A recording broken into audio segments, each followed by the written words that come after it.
Hello everyone. Today we are going to talk about three important gram-negative bacteria in this video. So those gram-negative bacteria are Campylobacter jejuni, Vibrio cholerae and Helicobacter pylori. So now first let us talk about the Campylobacter jejuni. So the Campylobacter jejuni is the gram-negative, or S-shaped with polar flagella. So you can also see in this picture is that there is the picture of Campylobacter jejuni. It is the gram-negative, it is comma shaped and or it is S-shaped and it has the polar flagella in it. This bacteria is oxidase positive and it grows at 42 degrees Celsius. That means it grows best at 42 degrees Celsius. That means the Campylobacter jejuni loves hot place. So the transmission of this bacteria occurs through fecal-oral transmission. The main risk factor, um, transferable risk factor, transmittable risk factor is the infected animal. The animals which are infected by the Campylobacter jejuni are the main source of the infection. This bacteria is one of the major cause of the bloody diarrhea, and it is also the common antecedent to Guillain-Barré syndrome and reactive arthritis.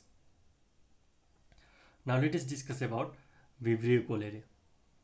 The Vibrio cholerae is the gram-negative flagellated comma-shaped bacteria and it is oxidase positive. You can also see in this picture is that the Vibrio cholerae is gram-negative, it is flagellated and it is comma-shaped and it is oxidase positive and it grows in the alkaline media. This bacteria, the Vibrio cholerae, secretes the enterotoxin which activates stimulatory G protein coupled receptor, which will ultimately increase the cyclic AMP and it causes the profuse rice watery diarrhea. This Vibrio cholerae is acid labile and requires high inoculum ID50. We call it the ID50, and the decreased gastric acidity are the main suspect. That means the person who have the decreased gastric acidity and the person who are on the proton pump inhibitor are the mainly suspect of this bacteria Vibrio cholerae. And the transmission of this bacteria occurs via the ingestion of the contaminated water or uncooked food. The main treatment of this profuse rice watery diarrhea is plenty of oral rehydration solution. Now let us discuss about the Helicobacter pylori.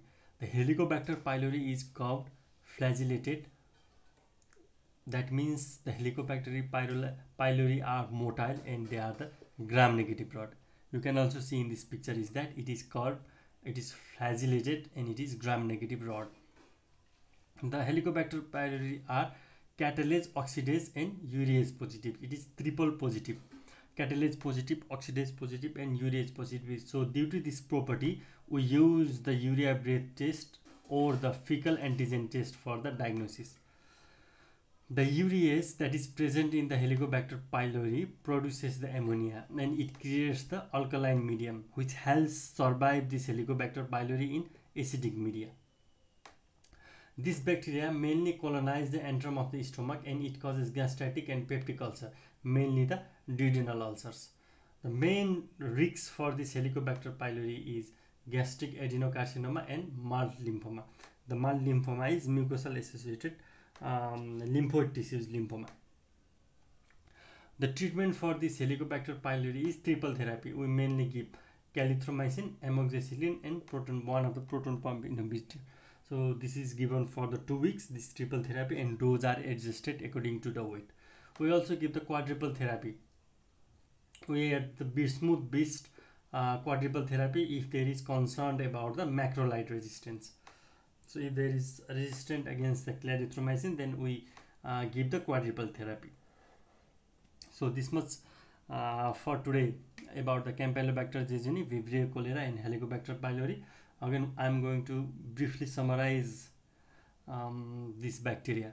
So the Campylobacter jejuni, the important point you should know is that the Campylobacter jejuni is this infection leads to the common antecedent to Guillain-Barré syndrome and reactive arthritis.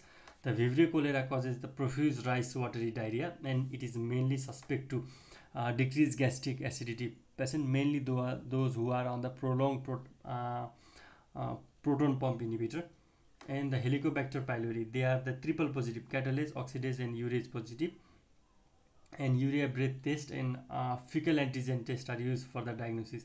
And it produces urease, which clears the alkaline medium. And we use the triple therapy for the eradication of the Helicobacter pylori, namely clarithromycin, amoxicillin and proton pump inhibitor. And if there is suspicion of the resistance of the clarithromycin, we use the quadruple base therapy, bismuth base therapy. So in the next video we will talk about the Lyme diseases and various spirochetes. I hope you understood this topic. Thank you.